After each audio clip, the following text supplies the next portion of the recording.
Okay, welcome everyone, and thank you for joining us. My name is Margaret Quaassdorff. I'm a dairy management specialist for Cornell Cooperative Extension's Northwest New York team. And I'm hosting this event today with my colleague, Camila Lage, who has a similar role in the Southwest region of New York. We're happy to bring this webinar to you today, focusing on technology for grazing dairies. If you have any questions for our presenter, please put them in the Q&A box below. And if you have any technical issues, please use the chat box and we'll try and get those solved for you. Questions, we're going to have them answered at the end by our presenter, so make sure you put them all there. So with that, our speaker today is Dr. Glenda Pereira of the University of Maine. Some of her work and interests are focused on precision dairy and pasture-based systems, as well as some feed efficiency. And we have her here today with us to give us an overview of the technology available, technology that's useful and very practical for our dairies who currently manage or are thinking about managing their cows in a grazing system or a pasture-based system. So with that, I'm going to let Dr. Glenda share her screen. I'm going to stop my share. Let her share her screen.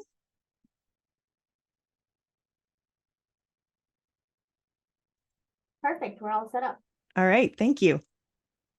All right. So thank you, Margaret, for that introduction. As Margaret mentioned, my current role is as the dairy specialist within the University of Maine.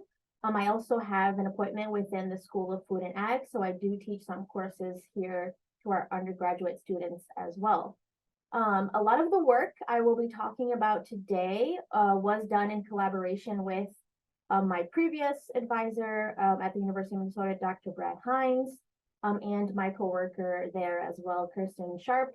So I just want to acknowledge the people that helped me into conducting and putting this work together. So as Margaret mentioned, I am currently in Maine. However, like anybody else's path, it wasn't linear. So I actually grew up and was able to be raised on a family dairy farm in the Azores, which are a couple of islands off the coast of the Atlantic Ocean, about 2 hours away from Portugal. So we are Portuguese speaking. And in the Azores, this system relies on pasture-based year-round. So similar to Ireland and New Zealand, they do have favorable conditions where pasture animals are able to graze and function. So there's some pictures here on this slide depicting what that pasture system looks like. My dad has recently moved from a mobile parlor, which is seen up here in the right-hand corner, where you literally move that parlor milking system to the cows where they are in terms of, grazing that for that day and for that rotation. So we've moved away from that. We now have a fixed parlor. My dad is very excited about it. But there are still a lot of producers in the Azores that currently use this type of mobile milking system, and they actually transport the milk in a truck or in another way to a collection site that then goes into a larger processing facility. So talking about pasture and having done a lot of research in pasture is full circle for me, being that this is where the production system that I was most familiar with growing up. But then I moved to Rhode Island, and then I did a BS at the University of Rhode Island. I then moved to the University of Minnesota, where I conducted both my master's and PhD work. And now I'm here in Maine. And now let's get talking about the topic of today's conversation, which is precision dairy technologies. And now, while there's a lot of advanced technologies currently today, these systems are not that, new in a sense, because they've been around and existing for a while. So in earlier times, so about in the 1920s and 30s, we adopted some parlor technologies. And then further on, later on, we were able to adopt automatic milking system, milking units, milking meters, etc. In addition, pedometers for activity and estrus have been used since the early 1970s. So adoption of technologies, while some of the technologies is really cutting edge and new, has belonged and has been in the dairy industry for a long time. So a lot of what we've been doing is learning and adapting to these systems to the ever-changing industry and depending on consumer demands too. So there's a lot of branches of technologies that exist. I kind of branch them into these three areas. So we have these automated technologies, which tend to be most common are the automatic milking systems, so your robotic milking systems, your calf feeders, and even today there's some like autonomous robots that are able to manage, animals on pasture. Wearable technologies, and this is my comfort zone here. It's where I did a lot of my graduate work. They're technologies that the animal physically wears. So it's on, whether it's on the ear, on the neck, on the foot, where it exists physically on the animal. And then we have this branch of artificial intelligence or image-based technologies, and that's still in development, but I do see that being where we will exist and the dairy industry will exist in the further years to come. However, there's still a lot of work being conducted on the accuracy of AI and image-based. And within all of these branches of technology, there's still a lot of work and a lot of evolving and adoption to continue to exist, not only in the research space, but in the manufacturing space as well. And so so there's a lot of benefits and obviously a lot of opportunities for precision dairy technologies. But really the benefit of precision dairy technologies, whether you're talking about automated, wearable or AI or image-based, is that they can be objective, right? A lot of times you and I, myself and a farmer can go back and forth on whether we think this cow may be lame or the body condition score is this or that, or what she was doing at this exact moment. But this technology really brings that objective perspective where it's going to be consistent almost every time, and it's not going to have that observer. So between two people, between three people, variation that exists. So every time it's going to kind of do that same calculate that same equation and that same repetitive motion. They can help us increase and improve reproductive performance. So there's been a lot of use of technologies, especially wearables, for this area where we're utilizing these for estrus detection and improving estrus detection on farm. They can also help in reducing treatment and severity. And that's also a really big opportunity. Maybe not for the grazing space because there tends to be a lower incidence of health disorders and especially paraparturient disorders in the grazing space, but this can help reduce treatments and severity. And then obviously a big one is decreasing that intervention and stress when we come into contact with the animals. So there's that option for the animal to be voluntary, to have that autonomy, to be able to conduct a behavior or to conduct a type of motion without us having to intervene, and it can do it at the time that it pleases. So there's absolutely that advantage to the use of precision dairy technologies. And then in addition, it can reallocate labor on a farm. It does not necessarily replace labor, but it reallocates your potential time budget and what your schedule and flexibility might look like. So these are all benefits to precision dairy technologies. But while these technologies have a crucial role in improving and increasing production efficiency within the dairy industry, we can't forget that these really are a tool in our toolbox. So they really complement management, because at the end of the day, there still needs to be somebody on the farm that's making the decisions with this tool that they have. So for example, in a robotic milking system, you change the type of labor that you need, but you still have to maybe fetch 1 to 2 to 3 cows. You still have to make sure that they're being fed, that their flow is correct. And if there's a cow that has an issue, you have to kind of divert that cow or intervene with that cow in some way. So it's not that it's going to make the decision for you, it's going to complement your decision making. And I have this graphic here to kind of show how we have this exchange between all of the things that are involved in the use of precision dairy technologies, right? So here we have our measure. So we have this technology that may measure something, whether it's a robotic milking system, measures behaviors, it measures facial recognition of that cow. There's data exchanged between that technology and a computer, whether it's cloud-based, web-based, or whether it's a physical application on the computer in the barn. That information is then retrieved, it's interpreted, it's processed based on that specific technologies, manufacturers, proprietary equations and algorithms. And then some technologies generate an alert telling you, hey, these are the cows that need attention. These are the cows that potentially are in estrus. But then it really comes down to that relationship with the producer, the veterinarians, the nutritionists, and all of the people that will then be able to utilize that data to make a decision.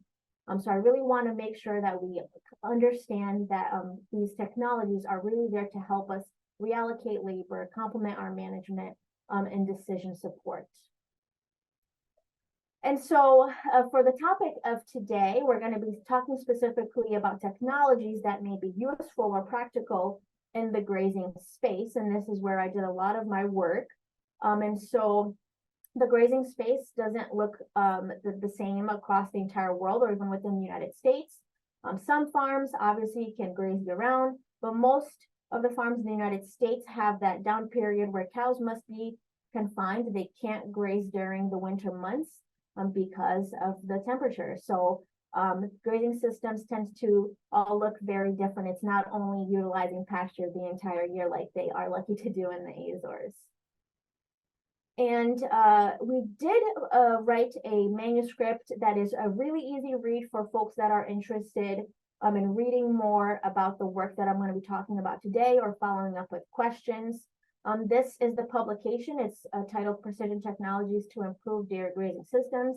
Again, this work was published and done with my collaborators, Dr. Brett Hines and Kirsten Sharp at the University of Minnesota. And I put the QR code there for folks that might want to take a picture, and I can put it back up later if you're interested in reading more about this article. And by no means did we cover all of the available technologies and every possible technology available on the market. So this was just really a summary and to give people sort of a glimpse of what's available and what items you might want to go searching for if you're interested in investing in technologies. Because we have this table here that had listed a lot of technologies that are available and practical, but it certainly does not encompass everything that's available on the market. I mean, I want to share that when we started this work back in 2014, we started utilizing the technologies for a grazing system at the University of Minnesota, and I'll explain a little bit more what that system looks like. But since then, I have seen a large a large increase in development of how these technologies were improved for use in grazing systems. It's not perfect there, but there's been a lot of improvement and a lot of development in the space for detecting the types of behaviors that occur in the grazing systems versus in an indoor or confined system. And on this list, there's a plethora of technologies. I don't endorse one or the other. They're simply things that I think if people are interested in investing in them, they're certainly a tool in your toolbox. There are subscription-based technologies where you might pay a yearly rate per cow. There are other technologies where you kind of have an all upfront cost, and then it's just going to be general maintenance, or if you're adding cows or taking obviously cows away from your herds. So there are some different technologies, and how you invest in them differ. So I definitely encourage people to consider based on their goal and what they think they want to invest in, to consider those costs as well. I mean, across the range of technologies available on the market, the data can be viewed for the most part via cell phone. It's very convenient. You can just pull it up on your phone, on a website, and so there's a range of ways that you can access the data that are available from the technologies. And so, as I mentioned in the beginning, a lot of the work we'll be talking about today was conducted at the University of Minnesota. and specifically at the West Central Research and Outreach Center. And this is just an image of the types of technologies that we have done and conducted research with or use on a daily basis for making management decisions at this research dairy. Even though it's a research dairy, it still operates like any normal dairy. The time budgets and how we do things for research might look different, but we use these technologies to really complement our management. So we have a variety of wearables. So those are the ones that the animals wear, to a variety of automated systems. So we have the cowbot there, and we have the in-line milk sensors with Affimilk, which can measure fat, protein, and lactose levels. We have automatic calf feeders, and the type of technologies that the University of Minnesota continues to conduct work with is growing. And then I thought it'd be important to kind of discuss already what we know about the technologies that pasture-based or grazing dairies are, and specifically farmers, are utilizing. This is specific to grazing and specific to a survey that was conducted in Ireland, where there is a lot of grazing systems. However, I do want to mention that there was a really nice survey conducted by the team from Dr. Jeff Bewley's group, where they also conducted a survey across the United States of the top of the kinds of technologies that were available on the market and how producers utilize those. So if you're interested in learning about that too, that one's available. For our topic today, because we're talking about grazing, I wanted to share this one. So for this study, these farmers our colleagues in Ireland, conducted a survey where they were interested in understanding how these pasture-based farmers, and now of course this is a subsample of all of the farmers. When you conduct a survey, you're not going to reach every single farmer. So this is really just a glimpse of what those farmers that they surveyed responded with. And they kind of split, their technology areas into four. So there were these like milking technologies, grass management technologies, cow activity technologies, or data and behavior-based, and then there was calf feeding and calf management technologies. And looking at all of those four, they noticed that the farmers that they surveyed adopted, most of the technologies that they adopted were ones that supported the milking process, whether that was, grain feeders in the parlor, milk meters, washers, takeoffs, etc. And there was a similar trend in Australia and in New Zealand, where a lot of the technology that has been adopted has been in the parlor. In Ireland specifically, there was fewer farmers that used grass management technologies, such as a rising plate meter, and those technologies. So I think there's a great opportunity here for us to increase our pasture utilization by recording more of the data that we have on pasture and utilizing these grass management technologies. And then the technology that was least used were those cow activity technologies. So whether it's, an ear tag or collar-based or a pedometer. And this was a similar trend in New Zealand and Australia. And there was some potential concern for those pasture-based farmers on the accuracy of detecting the same behaviors compared to an indoor facility. And so we'll be addressing some of that today in my talk as well. And I want to mention that in the survey that was conducted by Dr. Jeff Bewley and his colleagues, there was also a mention of the second most used by U.S. farmers overall. It wasn't just pasture-based farmers, was also cow activity. So a lot of farmers did utilize this, but the first one was that's milking support or milking process technologies, and then the cow activity technologies. And then it was interesting that in both of those surveys, about 30% of the surveyors said they don't use any type of technology. So there's still a lot of folks that haven't implemented or adopted technologies. And I thought it was interesting to note that in the Irish study, they documented that the likelihood of adopting a technology of whatever shape or form increased with herd size, but there was a plateau based on how many cows that they had on their farm.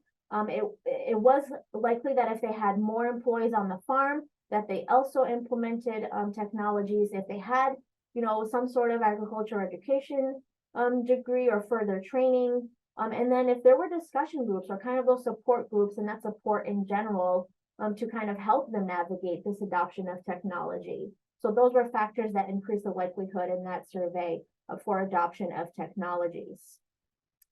And so here are sort of my 3 areas and where I think there's a lot of opportunity for using technologies in grazing systems. So this is my opinion. I have this opinion based on a lot of the work that we've done and where I think there's a lot of opportunity in all of the literature and in all of the areas of literature that's mentioned here are some knowledge gaps. But I think there's a real, you know, there's a really good opportunity for us to improve our reproductive performance on pasture.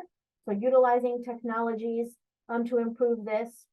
I think there's still a lot of opportunity in making management decision on an individual cow or group behavior, whether that's, you know, you have 2 different groups in 2 different paddocks, etc. And then there's also an opportunity for forage management. So I think that's another area of opportunity. So we'll be first talking about behavioral technologies and sort of what I've worked with. So the wearable technologies and the behavior data capturing technologies look like this. So this is an example of one. Not all of them work the same, but the cow's conducting a motion. If it's on the cow, it can record this this motion and activity, and then it spits out based on that manufacturer's algorithm what that cow is doing at that minute or during that hours.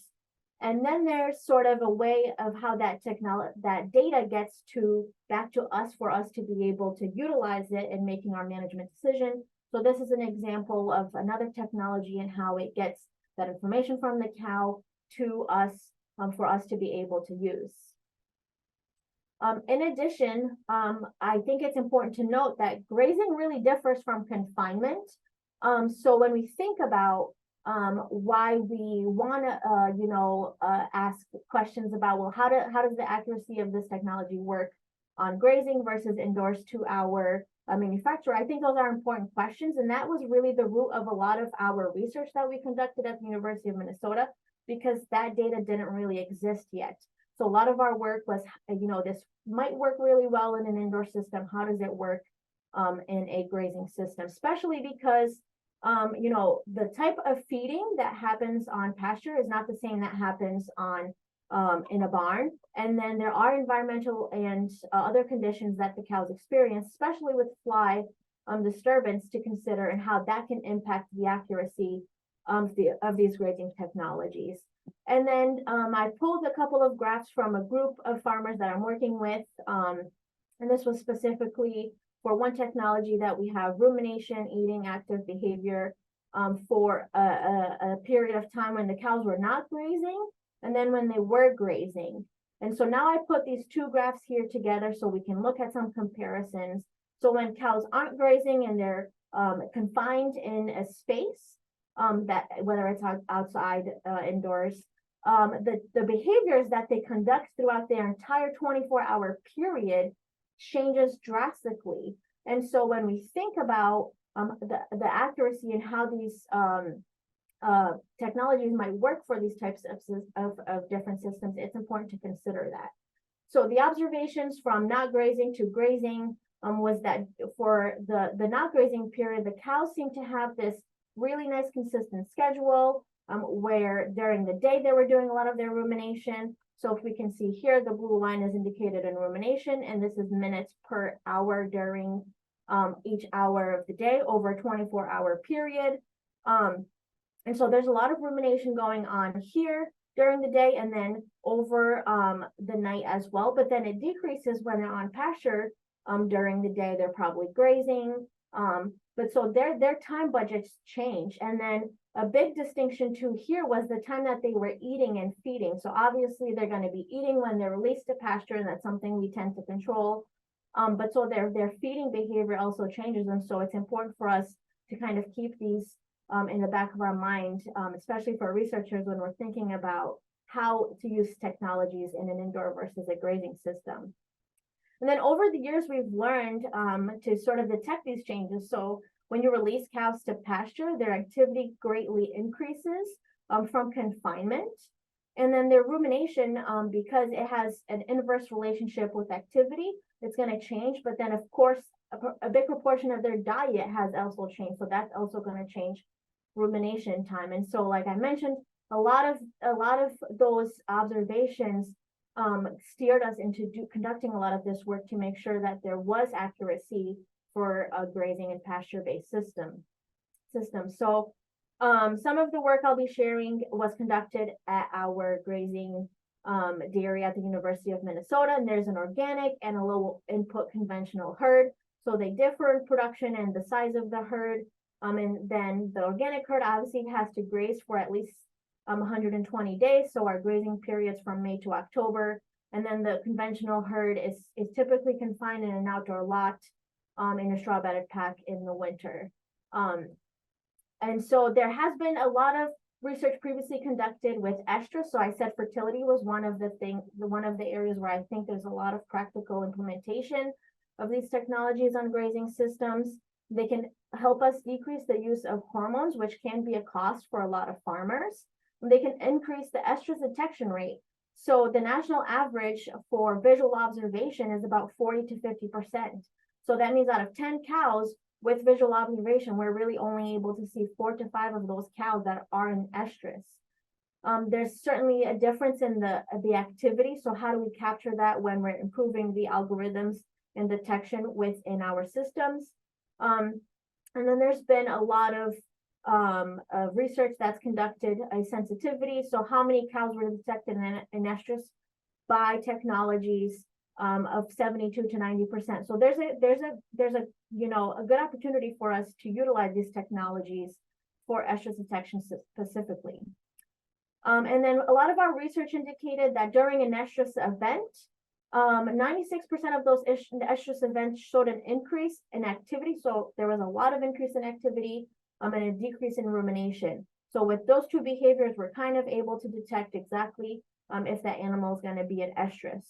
So for this study, when we looked at understanding whether this system was very accurate or not for detecting estrus, specifically in grazing, we determined estrus by our farm staff looking at estrus in standing heat. They evaluated this rump patch daily, but for this data set, we verified that that cow from that breeding had a subsequent lactation. So that was the confirmation that, yep, that breeding resulted in a calf.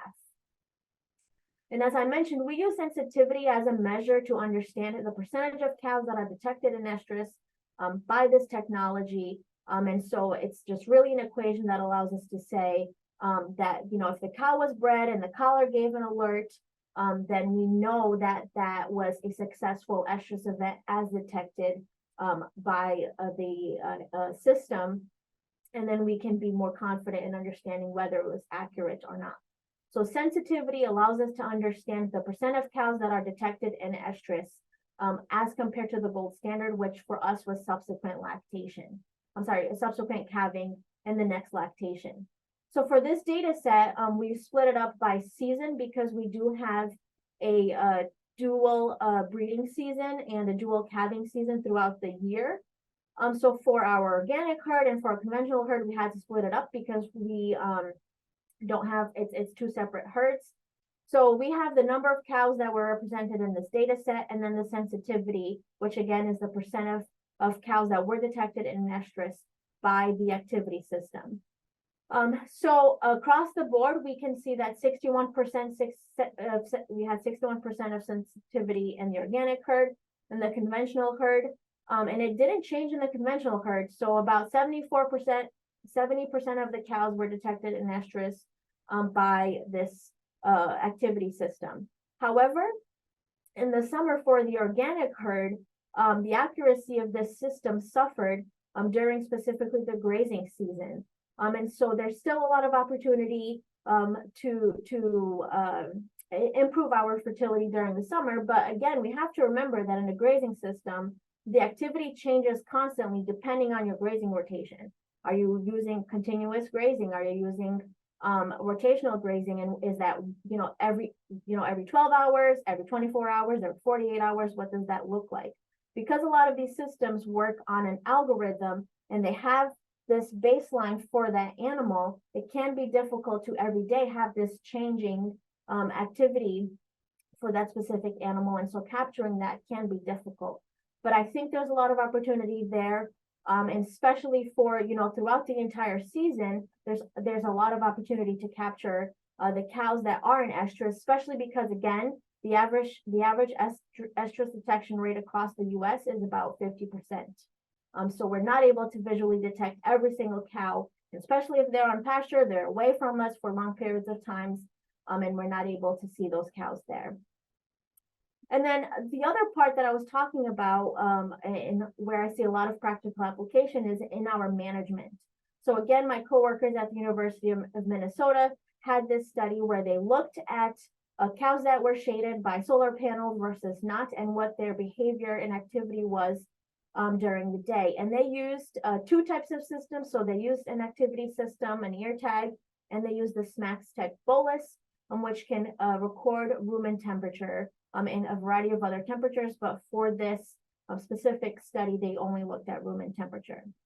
So when we looked at the activity of those cows that were shaded versus not shaded, and so the black is the cows that had shade from the solar panels, and the yellow is the cows that did not have shade, we can see that the time that cows with no shade spent being active during the night was actually greater.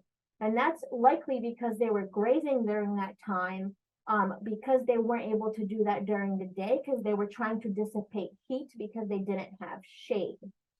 And additionally, their body temperature at kind of the peak hour of the day changed. So for, again, those cows in yellow are the cows that didn't have shade from solar panels. And the black is the cows that had shade from solar panels. There was a 1 degree difference in body temperature. And so this could have a, this was just in, short periods of time, but across, multiple lactations, this can even have an impact to obviously shade our cows. And I know that shade is sometimes hindersome. It's something that not every grazing farmer has access to, but it's definitely something to consider when the data really shows us that these animals really might benefit from shade and water, especially during those hot summer days. So being intentional when we're putting out our cows during heat stress periods might be an opportunity. We have this data. We know that during this time, it's unlikely that those cows are going to be grazing anyways. So maybe bringing them in and managing them indoors with fans, with shade, and with water, because they're not going to be productive out on pasture. So we want to utilize all of this data for making those management decisions.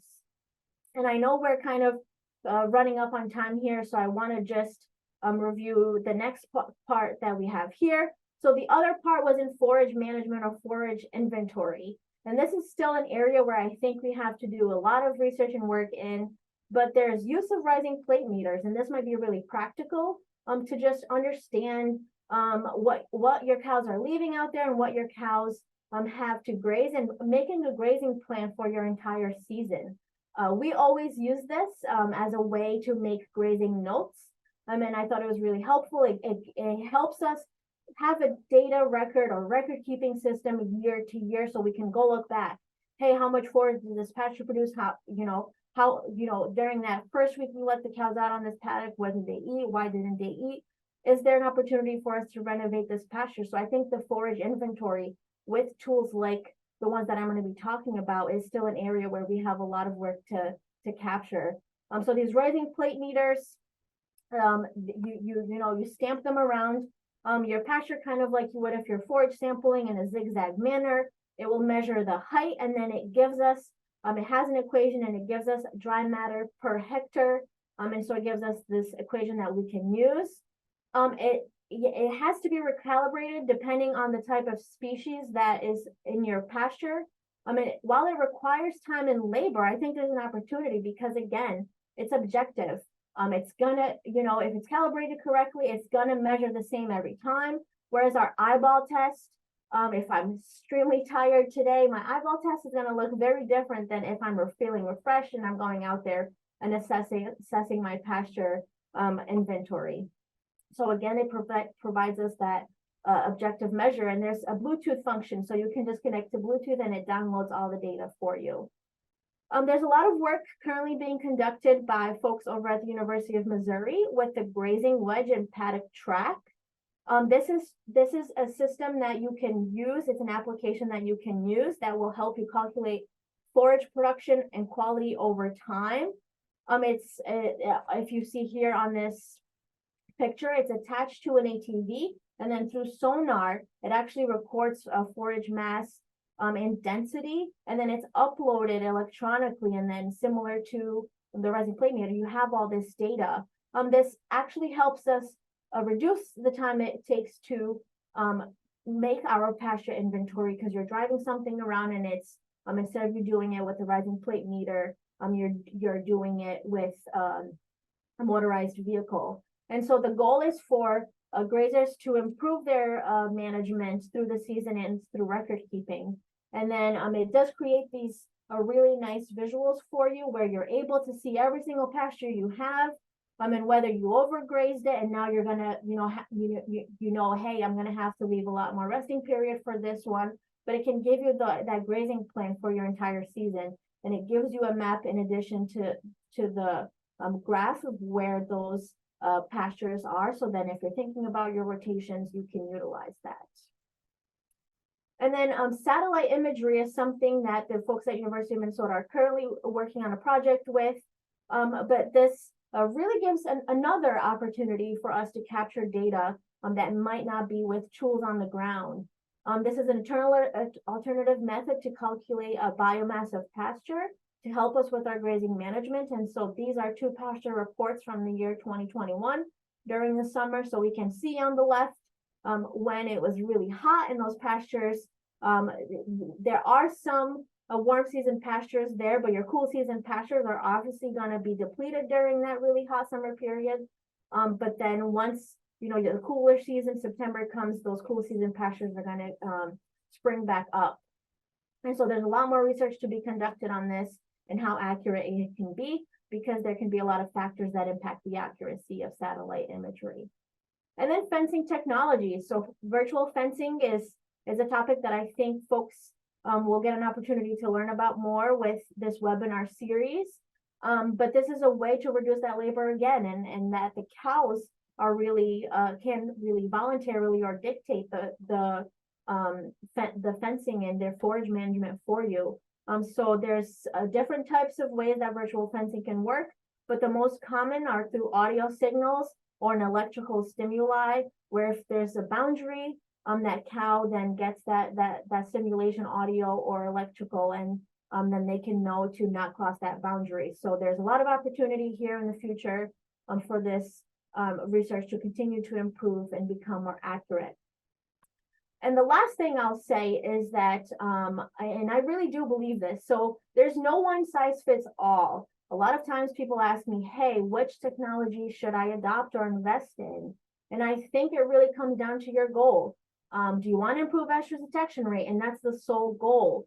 Do you need to think about your transition period? And maybe there's a way that we can capture some data before and after the transition period, and things that we're not really picking up on behaviorally that the cows can tell us when we utilize this data. And I've actually put this into practice so that we can adjust our transition period management. So I really think it's important to say, what is the goal? How do you want to use this technology? How much time do you want to spend on it? There's oodles of technologies. Some are getting better at having just one spreadsheet of information where you don't have to pay attention to anything, any other reports, just the one report. It has all the cows. You need to visually go out and check for the day. Anybody who can come, the nutritionist, the vet, etc., can have access to that. So it's really easy to use. But there's some other technologies that have a lot of data, and if you're data driven, that's going to be the technology that's appropriate for you. And obviously there has to be a return on investment. And this is just going to be individual farm basis. But from the current project that I'm doing with 5 farmers, there's a couple of farmers that have told me, I wish I had this system on all of my cows, because It's really helped me capture those cows that I didn't really pick up on and needed attention earlier than I detected because, you know, there was a drop in milk production, et cetera, et cetera. So this has to be something that's going to be cost effective and make money for you down the line. And then as we think about the future, I think we will get closer to potentially having all of this available data in one place. That's wishful thinking, but I hope that eventually we can get to a place where it can just become easier for farmers who have limited time to be able to just use one application. It integrates all of their data, but that's something that the folks over at Wisconsin are working with, the dairy brain, and more research to come on that. And then specific to grazing, I think there'll be a lot more improvements and more advancements in fencing, drones, and the use of autonomous vehicles for weeding or moving cows around. So I think there's a lot for us to keep in mind as we think about what's holding in the future for us. And so with that, let's take some questions. And thank you so much to the presenters for the invitation. And here's my contact information. Feel free to email me with questions or rebuttals if you have them as well. Thank you so much, Dr. Glenda. This has been really interesting and a great overview of all the different technologies that we have available to our dairy industry. Just a reminder, if you do have a question, please put it in the Q&A box down there. We have a few here that we're going to go over, but please contribute some more. So our first question says, in Argentina, we need to increase the percentage of pasture utilization, but we don't have any system for monitoring forage growth with precision and simplicity. Is there any technology available for this? So you talked about a few. Do you have one that you could recommend the best? Yeah, so pen and paper is always obviously the most cost-effective and efficient way. If we can record and keep for the next year, then that's really where you capture that, right? Where were we last season? Where are we going? And so you can kind of use that as a metric to help you get there. There are like pasture sticks that we utilize that are give us similar results to the rising plate meter. I can definitely follow up because those are really cost effective, and in the US we use them a lot because the rising plate meter comes at a price that may not be accessible for everybody. But if I had to choose one, I would say this rising plate meter, and you can purchase it online and it's available.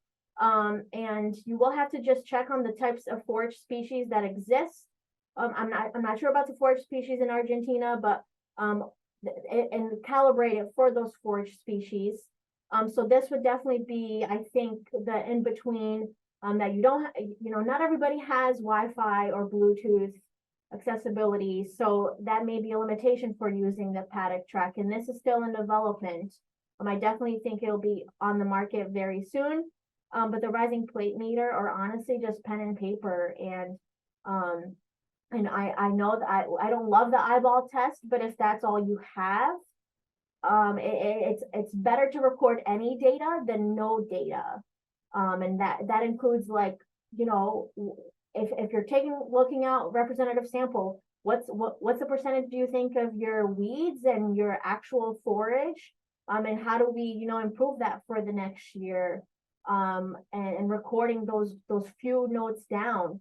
You can also obviously take like a forage sample to assess the percentage of your weeds to your forage if you're wanting to improve that way. But for height and density, I think definitely using something like the rising plate meter would be certainly helpful. Yeah, good question. Thank you. Our next question asks, any feedback on using individual activity monitors for heats on pregnant cows, so ones that are suspected pregnancy loss, or calving alerts on pasture versus how we use them in conventional systems where they have to walk by a reader in the housing system by the parlor? Yeah, so I don't have any specific so like abortions, for example, those cows tend to like move maybe in a confined system to another pen, right? And so it's you're kind of able to walk the pen and then see if there's been an abortion or not. But it is likely that the system is still going to pick up if that cow comes back into cycle. I don't have any real good data or experience on that. However, I do have a farmer who only relies on utilizing these systems for making those decisions. You know, we haven't had another heat within 21 days. This cow, we're suspected bred off of that breeding, and we're moving her to the next pen, and they feel really confident and not, you know, the stress of locking them up again for a preg check is just not, you know, worth it time wise for this farmer. So I guess I'll that's the experience that I have to report on. And then additionally, the second one was about calving alerts on pasture versus conventional systems. So if you have good coverage on pasture, which a lot of systems allow you to record that data in real time. You know, they might be a mile, 2 miles away, and that's how we use it. You use this system for our heifers. They're like, you know, half a mile down the road, and we can still capture that real-time data, even though they're not close to the parlor and where all the readers are. So you can get that real-time data. However, not like a lot of behavior capturing systems don't have that calving alert yet. It's specific systems. There's like a tail one that gives you that calving alert. So if you're wanting that calving alert, you kind of have to be cautious. More technologies are implementing like lameness calving alerts, but a lot of them are still health and estrus alert based. But what I will say is that when we think about calving, it might still be important to, if you have the opportunity, bring that cow in if you can during their close-up so you can monitor them. But if that's not an opportunity, then obviously I think going with a calving specific alert technology, because then that'll help you with better detection. Not all technologies have that. All right. Okay. Do you think we should be determining pasture, forage, and grazing management based on quality and not quantity? And then there's a follow-up question. Are there technologies that can determine quality, NDF, et cetera, in pasture grazing systems on the fly? Can can paddock track do that? So great question. I will say that quality is always tough because unless you kind of send in a forage sample, you're really unable to make a good assessment. Obviously, if you have like production measures, butterfat and protein to go along with that, then you can kind of have a better assessment. But just by visual observation, that is difficult. Specifically to what the satellite imagery and paddock track can do for quality, I don't know, and I'm not confident in those answers. I know that paddock track currently doesn't do quality, but it does based on the readings and the density of it in your pasture. It tells you whether it's too mature or not. But that's kind of the simplicity of it. I think you have to have, you know, an equation that says, you know, here's how many years we've been grazing in that pasture. Here's what the fertilizer management is like, etc., to really be able to capture that quality of the forage. The application and practicality of that could be useful, but I still think we just need to capture quantity data. That's still and we still have a lot of progress to make, and just, you know, right now everybody kind of manages, you know, leave half, take half. But what does half look like? If you're, you know, 18 inches, do we really only let them graze until 9? Or do they probably go to 6? So I think maybe baby steps for quantity to then be able to measure quantity? But that's a great question. Makes me wonder what some of the rumination data and the chewing behavior kind of data look like as the quality of pasture changes, maybe through the season. I don't, Yeah, there could be yeah, potential associations. yeah. I don't know of any studies looking at that or how you would be able to do that easily, but sounds It's interesting to tough me. because Yeah. it's individual cows. And I think a challenge that we run into on pasture as well is that not every cow, and you know, we thought about like, how do you do feed intake on pasture? It's not easy because if you're in a confined system, you have a tie stall, whatever's in front of that cow is what she's eating. On pasture, cows that are going to go to your sugar content forages first. And then those are kind of also your dominant cows. So you kind of have this selection and variation within cows on pasture that's easy to control in an indoor system. And that's going to all impact their rumination behavior too. So it's kind of hard to tie that back to diet on pasture. Yeah. Okay, this next question is from Dr. Bewley. He says, great job, Glenda. One of the issues we deal with in confinement systems is poor rural internet connectivity. Is this issue magnified any with larger ranges covered in pasture systems? Great question, Jeff. So I'll tell you, so I'm working with 5 farms right now in Maine, and each of the farm got this technology that I chose. And if anybody's been to Maine, the topography, unlike the Midwest, is just, I have a farmer that's at like 1700 altitude, and then I have farmers that are like at 500, 400, close to sea level. And they're all in areas where Wi-Fi and internet is spotty. And we've had trouble capturing some data because while the systems can hold on to data for certain periods of time, if it's prolonged, then that data may be lost and you're then not seeing it in real time. So similar to indoor systems, you see that in pasture systems. However, at the University of Minnesota, our pasture systems worked really well. However, we were lucky to have good internet connectivity. It was on those rare occasions where, the farm lost power and then, your generators kind of get, you prioritize the things like the vacuum pump, obviously. And so you obviously have to turn off your computer monitoring system.